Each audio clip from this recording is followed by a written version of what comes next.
Hi everyone, I hope you're having a great day. Thank you for tuning in. My name is Diego, and this video is a review of Solar Opposites Season 2. Like the first season, it has 8 episodes and was originally released on Hulu on March 26, 2021. It's a fun and quirky comedy developed by the creators of Rick and Morty. Season 3 came out today, and I wanted to catch you up on my thoughts for the previous ones. However, before I hop into my review, if you want to support the channel, please take a second to like and subscribe and hit the notification bell. We really appreciate the support. This review will contain spoilers, so if you aren't caught up on the show, I'd recommend clicking out of this video. However, if you don't care about spoilers, you're more than welcome to stay. Lastly, if there's something you want to see reviewed, leave a comment down below and we'll get to it. Thank you. We're hopping in 3, 2, 1. Episode 1, The Sacred Non-Repeating Number, picks up from the Season 1 plot. The crew has finally repaired the ship and is ready to leave Earth. However, in a funny intro scene, we see how Terry causes them to remain stranded for the remainder of the season. Like Season 1, the humor in this episode and the following ones can be crass and vulgar at times,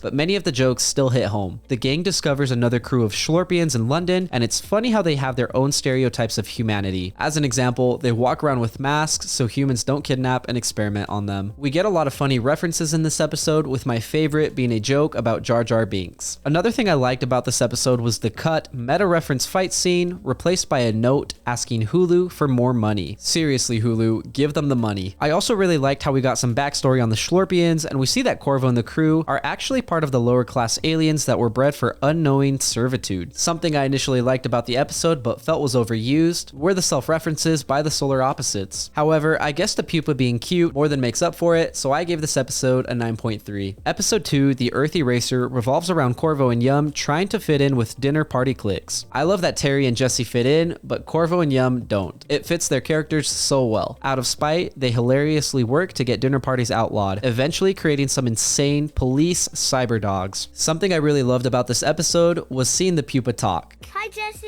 It has the sweetest, childlike voice, and I was happy to occasionally hear it throughout the season. Unsurprisingly, my favorite part about this episode was the wall. We're introduced to Halk, a veteran with PTSD from the revolution in Season 1. Yum shrinks a douchey dude, and we get to see that the wall has become serene under Tim's rule. I doubt you could forget, but Tim was one of the revolutionary leaders against the Duke. Despite the wall's peaceful appearance, 2 butchered bodies suggest otherwise. I think the show creators did a great job with world building the wall in Season 1, and this episode contributes to that. I rated this episode a 9.4. The lake house device, episode 3, cracked me up from the start. As usual, we see Korvo working on the ship and getting injured because Terry is goofing off, this time at Disneyland. As the title suggests, Korvo uses a lake house device. If you don't know what that is, that's okay, because I definitely didn't. It's a direct reference to a 2006 romance movie called The Lake House, featuring Sandra Bullock and Keanu Reeves. Essentially, the device allows Korvo to communicate with a past version of Terry to change the one in his present. It's funny, and it references themes from Season 1. The more control you try to have, the less control you end up having. On top of that, we get a funny and emotional time lapse of Terry's life as he finds love. In the secondary plot, we see Yum discover big dick energy. He uses science to, well, you know, and eventually everyone falls in love with him. Unfortunately for him,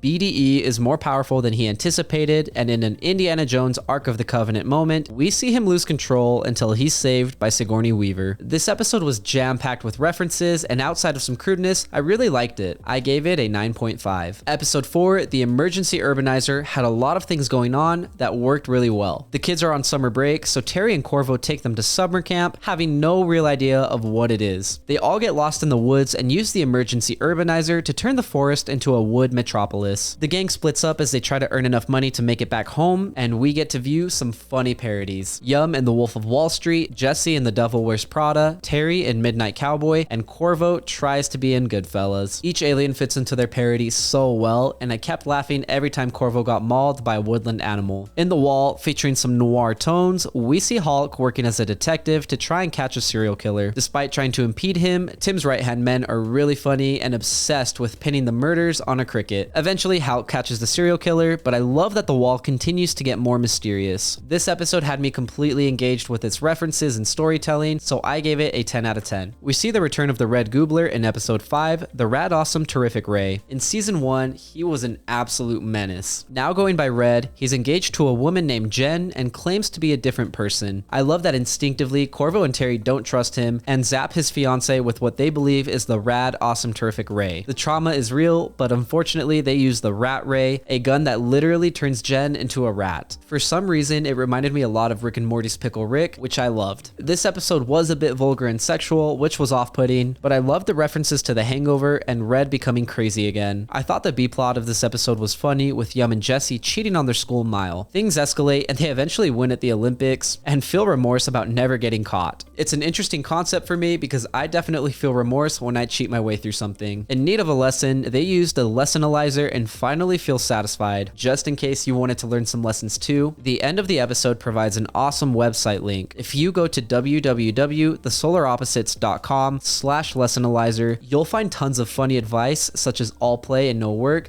makes you the life of the party. This was a fun episode and I really appreciated the active website, so I gave it a 9.2. Episode 6, the Apple Pencil Pro, parodies a couple of films, with the most notable being The Shawshank Redemption. Something I really liked about this episode is that the gang faces consequences for having severely wronged some people. It feels like a lot of the time the gang can get away without learning lessons or taking responsibility, so I love that this episode forced them to question their morality. On top of that, this episode was funny, with my favorite joke revolving and supporting Brendan Fraser. He deserves more credit than what he gets. Despite the fun alien hijinks, my favorite thing about this episode was the wall. Tim reveals to Hulk that the serial killer is Ethan, a runner for him that gets supplies outside of the wall. Tim executes Ethan and his right-hand men, and then he shows Hulk the hole and surrenders to him. This presents Hulk with two moral choices: tell the people or keep them in the dark. What would you do? Leave a comment down below. Ending the episode with a mysterious figure watching Hulk, I got even more excited for the episode to come. When this episode needed to be comedic, it was, and when it needed to be serious, it was. As a result, I gave this episode a 9.4. Following the pattern set by season 1, episode 7 is all about the wall, despite being named the unlikely demise of Terry's favorite shot glass. Something I loved about this episode and the show are the clickbaity titles, which do reference things from the episodes. Getting a bit more serious, I thought this episode was incredible. We see that Sherry survived being stabbed by Tim and her fall from the wall. She runs into the Duke and they work together for several months to avoid a possum mom. Considering his atrocious actions in season 1, we see a heartwarming redemption arc for the Duke as he protects Sherry. Again, the show creators pay so much attention to detail, and we can see that the Duke loses weight during their months of survival. Eventually, it's revealed that Sherry is pregnant with Tim's child, so the Duke sacrifices himself to kill the mama possum. He was far from a perfect man, but he always did what he thought would help others most, and this is apparent in his sacrifice. In his final moments, we see how the Duke has grown to love Sherry and conveys his trust in her by sharing his name, Ringo. Sherry finally gives birth and returns to the wall, expanding the possibilities of what we could see in season 3. While not as good as episode 7 from season 1, this episode was still a cinematic joy with beautiful animation and rock solid storytelling. This episode boosted my excitement for season 3, and I rated the episode a 10 out of 10. Finishing the season off in episode 8, the Solar Opposites almost get an Xbox. However, instead, they hilariously find out that they're going to die. Not knowing what's after death, they try and live fulfilling lives before they die. It's an interesting theme that parallels real life. Many people grow old and regret not living life to its fullest. So this episode is a good reminder to do the things you find fulfilling. In this episode, the Pupa continues to steal the spotlight for me. Now blue, he still manages to look cute and menacing. Eventually, the gang dies, but they come back as trees with fruit that feeds the Pupa. Despite the theme and jokes in this episode, I thought it was the worst one of the season, and I wish season 2 could have ended on a stronger note. However, I still thought this episode was amazing, and I gave it a 9.1. Overall, I was really impressed with this season. For starters, I love that it only had 8 episodes. With so much media today, it's hard to stay caught up on shows, but that's not the case with this one. Like the previous season, this one was fast-paced, but it felt satisfying to watch. I have high opinions on the humor and animation in this season. Obviously, a lot of the jokes are vulgar, and not all of them land, but more often than not, they do. I also really enjoyed the continued expansion of the wall this season. I thought season 1 did a better job with its storytelling, but season 2 still did a really good job. This show may not be for everyone, but I think there's lots to love, and I consider it worth watching. Coming in just slightly higher than my season 1 rating,